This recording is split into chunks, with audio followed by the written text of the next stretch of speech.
Hi, tonight on Missy's Kitchen, we're going to make some easy ground beef hand pies. It's kind of like a miniature version of a pot pie that can be turned into a handheld meal, kind of like along the lines of a British pasty. So, it sounded really good to me, and I already had most of the ingredients. So, whoops. Says 16 right here. Whoops. The burner didn't turn on. Hold that thought for a second here. See. There we go. All right. Gotta have a flame to cook the beef. So, anyway. Trying to find the right utensil here. Oh. I just need to scoop the meat out of this pan here. Basically, this is a 36-ounce package of ground beef that I got from Walmart. And this recipe calls for 1 pound of ground meat. Well, ground beef because it's a ground beef hand pie. But I'm sure you could substitute most any ground meat that you have on hand. So, I'm going to do that. And then it calls for 1 medium onion chopped. So this is a combination of some onion we had in the fridge, plus half of a fresh onion. I don't know if I'll use all of it, but, what the heck. Onion has a lot of flavor. So now we're going to brown this until the beef is no longer pink. And then the other ingredients in this are 3 medium Yukon Gold potatoes. I couldn't find Yukon Gold, but I found yellow potatoes. And I think they were a little bit larger than medium because it's made up a lot of diced potatoes. So we'll see if we need all of them. And it calls for 2 whole carrots diced. And I didn't have fresh carrots on hand, so I had some frozen. So it's always good to have frozen foods in your freezer. Well, that's a good place to store them. But it's always good to have frozen foods as part of your backup pantry. And then the seasonings in it are rosemary and thyme.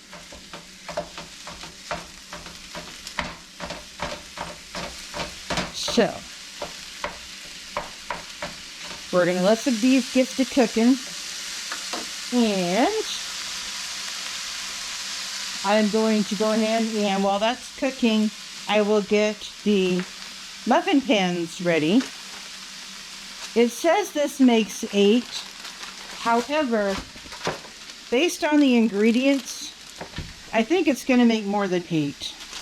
Because if each well holds a 1/4 cup, that's 3 cups of filling. And if you have 4 or 5 cups of ingredients to make that filling, it might come out to a little bit more than that. So, let's take a look at this pie crust here. Gotta unroll it. This is the one that's already portioned out. Looks like little soccer balls. So, let me go ahead and separate these.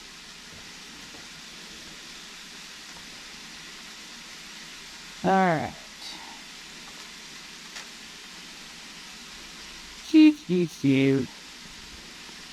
Alright. So, we're going to put these in the muffin wells and just draw it up over the edge of the muffin tin. And let me just go ahead and stir the meat. So, while we stir the meat and get the pie crust into the muffin wells, we'll pause while we do that, and then we'll bring you back in just a few minutes when we're ready for the next step. And with these individually cut, they call them mini pie crusts. They're kind of like, what kind of shape is that? My brain's tired. Heptagon? Something like that. Anyway, kind of like a soccer ball, flattened is what it looks like. So, it has the perforations, but it's a little tricky. So, I'm using a dinner plate and then using a paring knife to cut them and separate them.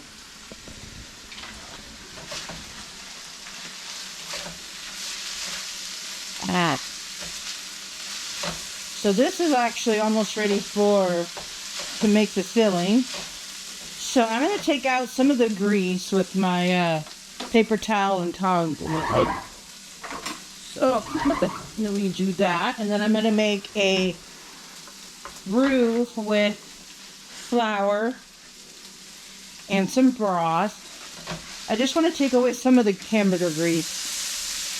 This hamburger's not too bad. It's like an 85% lean, I think. So, anyway. So, we're going to put in the, 2 tablespoons of flour. And it just says salt and pepper to taste, so just going to put a tiny bit of salt in, because the beef broth will offer some salt also. And then some pepper. Usually whenever I say pepper, our little dog, also named Pepper, appears. She's like, you call? So we're going to make the filling for our hand pies. So I'm stirring the flour into the hamburger meat. And then we're going to gradually add in the 2 cups of broth to make the filling.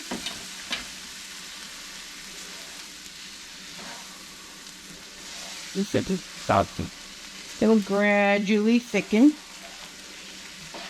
It's kind of like when we made the filling for our chicken pot pie. So we use grease. Let's stir this up. So you what kind of you use beef broth? Yeah, 2 cups of beef broth, and I keep powdered broth in the pantry. It's a great way to add flavor to your casseroles and skillet dinners. See, the sauce is starting to thicken. Okay. Put the rest of that in there.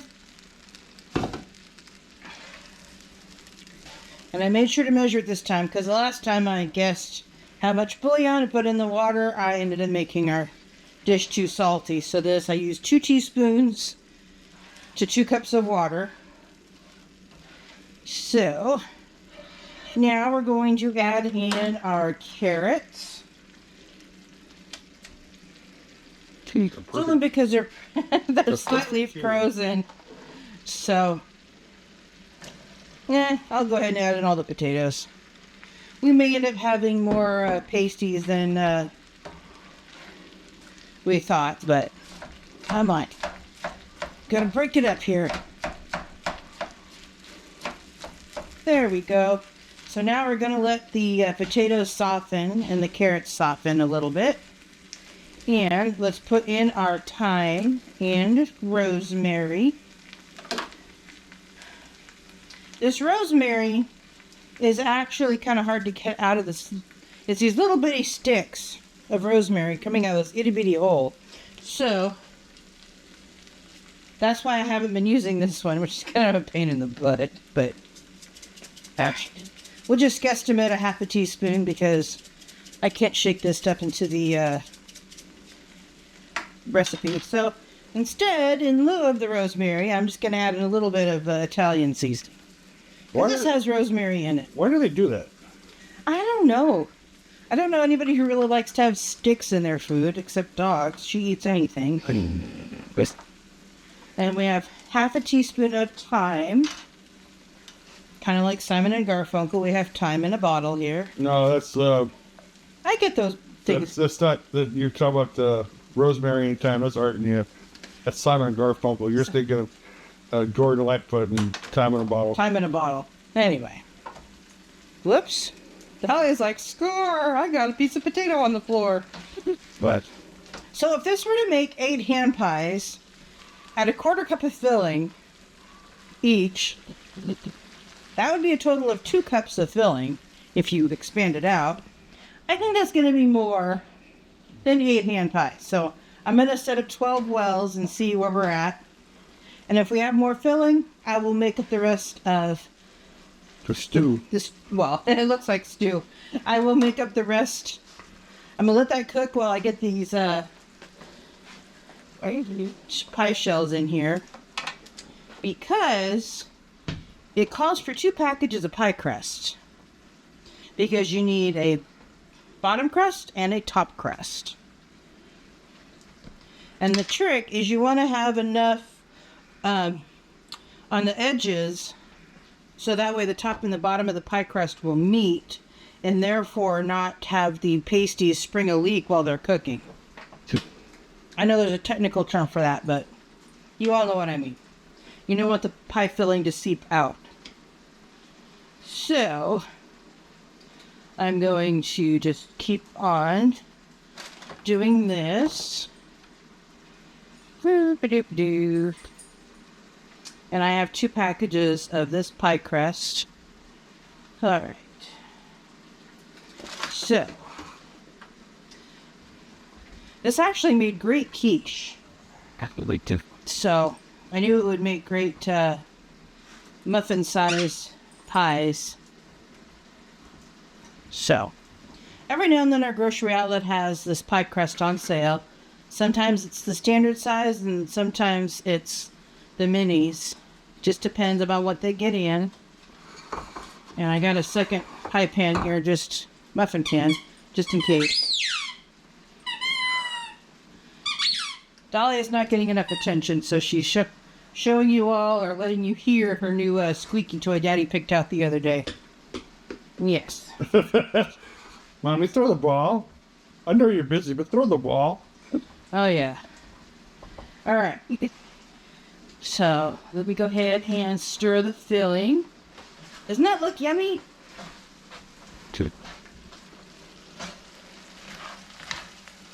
Because this is going to cook for 20 minutes at 350, so we need to have the potatoes starting to soften. Because we don't want to have crunchy potatoes in our food. And I think I could have made the dice smaller, but I'm used to making like potato salad sized potatoes. So it's hard to make them much smaller than that. So I'm going to keep getting these small pie crusts ready. And I'm really starting to think this is going to make more than 12 based upon the amount of filling in the pans. So we shall see. Because based on my cooking knowledge, I think it's going to end up to be more. So, let me get the other box out. This is actually a nice convenience item to get when you're at the store. So I love our grocery outlet. It's always a treasure trove of new things to try and old favorites. Alright. Now when I was younger and we had a leftover pie crust, my mom would make like little cinnamon twists with the pie crust, like with cinnamon sugar. Mm-hmm. Sounds something you can do with any of the pie crust scraps you come up with. So, I'm just going to keep cutting these.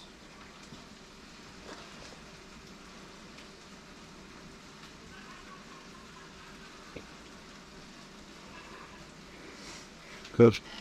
Sounds like Tyler's having a good time. Yeah, if you hear cackling in the background, that's our son playing a video game.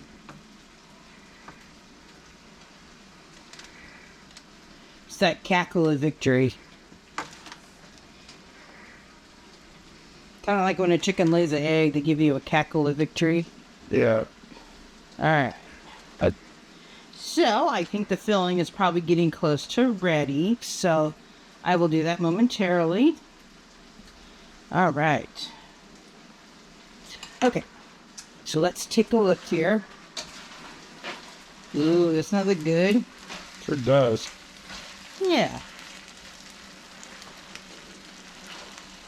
You can smell the filling. I know the camera can't smell it, but I'm gonna let that simmer while I continue to work with the pie crust.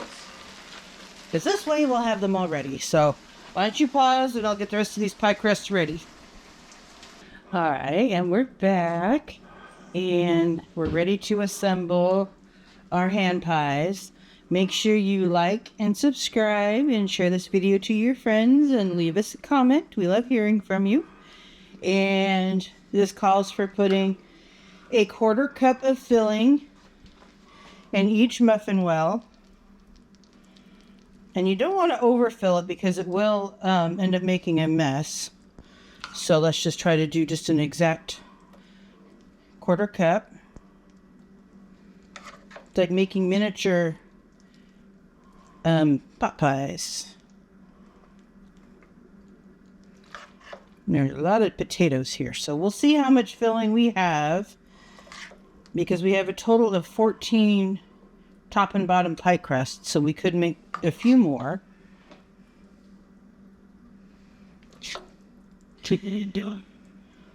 So it's going to be a little bit more, I think. What do you all think? Think we're going to have more than 12 here? I think so too.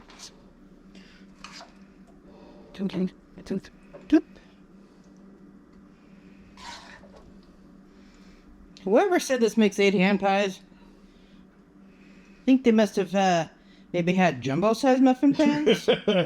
But then again, the crust, the way the crusts were put together wouldn't have worked, so who knows. All right. So, we now have 12 muffin wells filled with hand pies, and it looks like that is going to be a little bit more. So let me just put a smidge more in some of these to level them out. So that way, if everything is uniform, it will cook more evenly. So let's just do that, and we'll get this one going, and then while it's baking, we'll continue to assemble more until we run out of filling. Or pie crusts, whichever one comes first. So we've gotten these done. So I'm initially just going to lay them on here. I know it's going to overlap a little bit and look weird, but just bear with me. Let me make sure this idea works first here. So let's just make sure that the top and the bottom of these is sealed. So, and I think based on that, we could probably add a tiny bit more filling, but I don't want to overfill them. So let's put a tiny bit more in here. So we're going to go ahead and fill these, and then we'll bring you back and show you the end result. So we made a total of 17 hand pies, and I re-rolled the basically the pie crust that wasn't already in small little pie shells. So anyway, this is going to bake at 350 for 20 minutes. Then we'll take it out, brush them with an egg wash, and then put them back in for another 5. So while they're baking, make sure you like and subscribe and share the video to your friends, and leave us a comment, and we'll be right back with you. All right, and the hand pies have cooked for 20 minutes at 350, and now we're going to put the egg wash on them, after which we will cook them for another 5 to 7 minutes.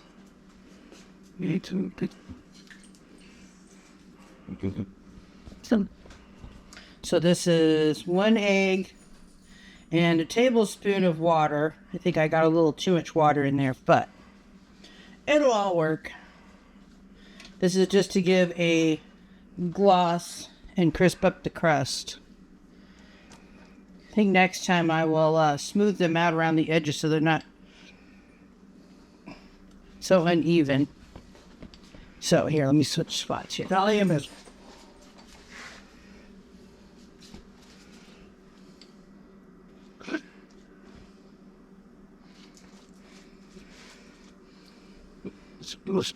So you can just paint it on there like a... with a pastry brush.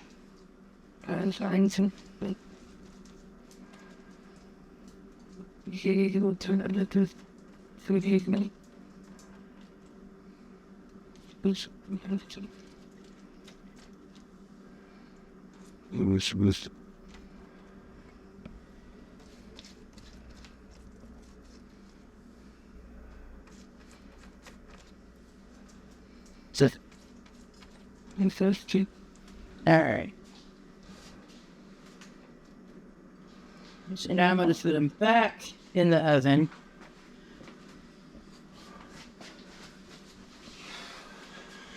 Yeah. Some.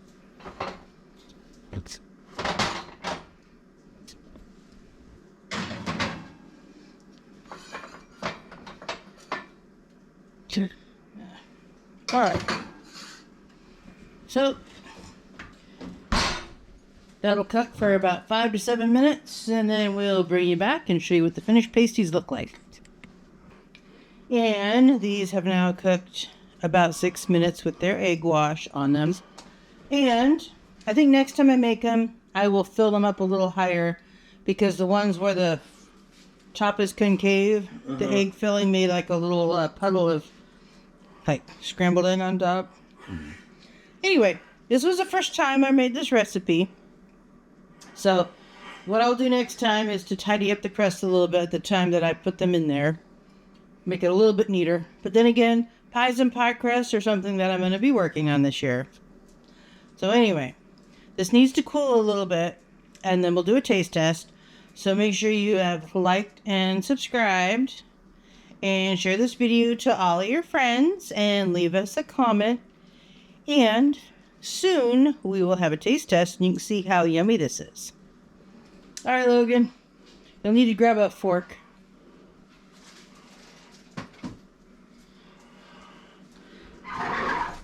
Let's see. Alright, and these aren't completely cooled off, but they're cool enough to try with the fork, so now Logan can stand in front of the sink of dirty dishes. No, don't do dirty dishes. Yeah.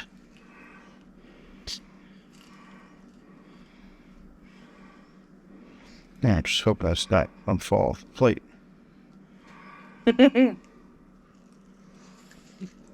Hot.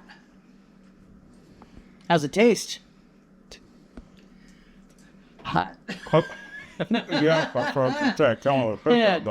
Yeah, we got kind of a late start on these, so we wanted to. Reminds me of chicken pot pie. Yeah, it's kind of a handheld version of pot pie. Can I see what it looks like on the inside? Yeah. What that's like? Yeah. That's good. All right. And I think this round of making this recipe was kind of a learning curve. I think next time I will tuck in the crusts a little bit better into the muffin wells, because when I did the egg wash, it made the shells stick to the pan. So, every time you do something in the kitchen, it's a learning experience. You know, you figure out what can go better on a future round of trying it out. So, anyway, thank you again for joining us, and come back again soon for another recipe. Thank you for watching Miss Cindy's Kitchen. To get more recipes like this one, subscribe to the channel and hit the bell for notifications when new videos are uploaded. Share it out to your friends, family, neighbors, and leave us a comment to let us know how this recipe worked for you. And don't forget to hit that like button. Again, thank you for watching Miss Cindy's Kitchen.